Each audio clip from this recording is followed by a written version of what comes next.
Can you hear? All right. Thank you all for joining us today. I think Prime Minister may be still occupied in another part of the building, so we're going to begin. We're going to bring our shared attention to the vital issue that is impacting on all of our countries: supply chain disruptions. Supply chains are something that most of our citizens never think twice about until something goes wrong. And during this pandemic, we've seen delays and backlogs of goods, from automobiles to electronics, from shoes to furniture. Ending the pandemic is the ultimate key to unlocking the disruptions we're all contending with. But we have to take action now, together with our partners in the private sector, to reduce the backlogs that we're facing.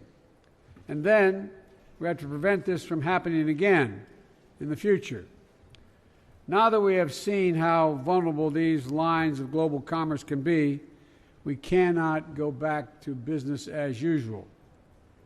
This pandemic won't be the last global health crisis we face. We also need to increase our resilience in the face of climate change, natural disasters, and even planned attacks. Many of our supply chains are almost entirely owned and operated by the private sector. But government can play a key role identifying supply chain risks and bringing the different pieces and actors together to address these vulnerabilities. In the United States, my administration is focused on this from our earliest days of the administration, which is not that long ago, just January 20th of this year.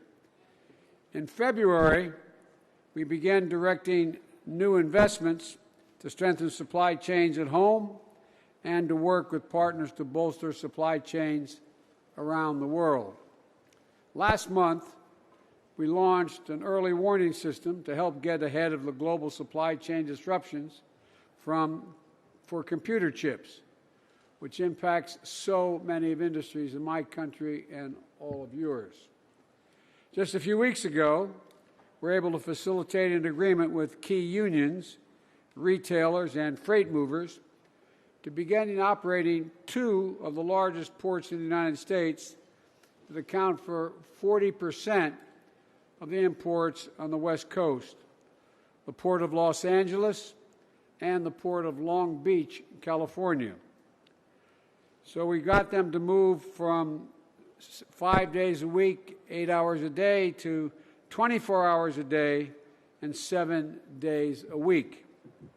It's going to help get goods on the shelves faster, and our Build Back Better framework provides, for the first time, funding dedicated to monitoring and strengthening supply chains.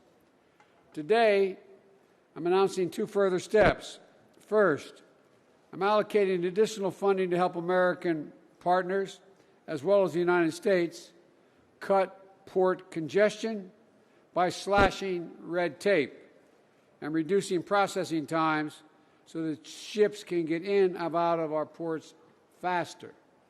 And second, I'm signing an executive order that will strengthen our management of the United States defense stockpiles for minerals and materials, and allow us to react and respond more quickly to shortfalls in the industrial base. I urge all of you to consider bolstering your stockpiles, critical to national security in your countries. But like so many challenges today, it isn't a problem any one of our nations can solve through unilateral actions. Coordination is the key, the reason for this meeting.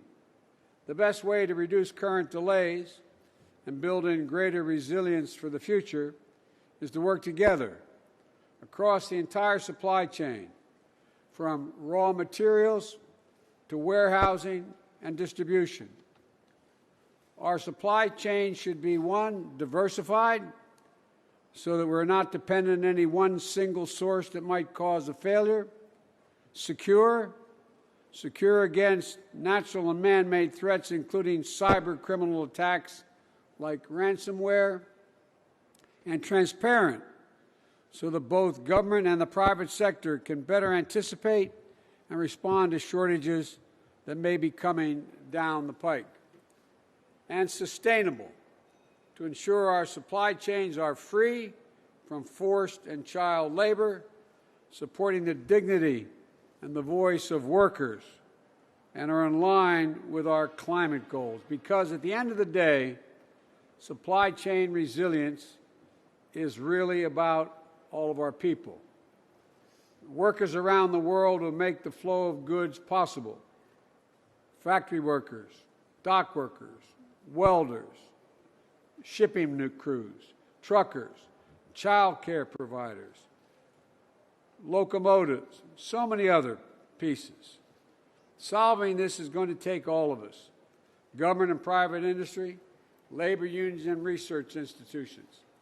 So I'm directing my Secretaries of State and Commerce to chair a multi-stakeholder forum beginning next year to bring all these key parties together with relevant officials from all of our governments to chart a path forward.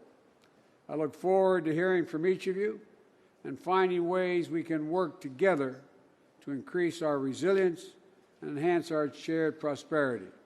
And I'm going to turn it over to Secretary Blinken to actually make sure the trains run on time here.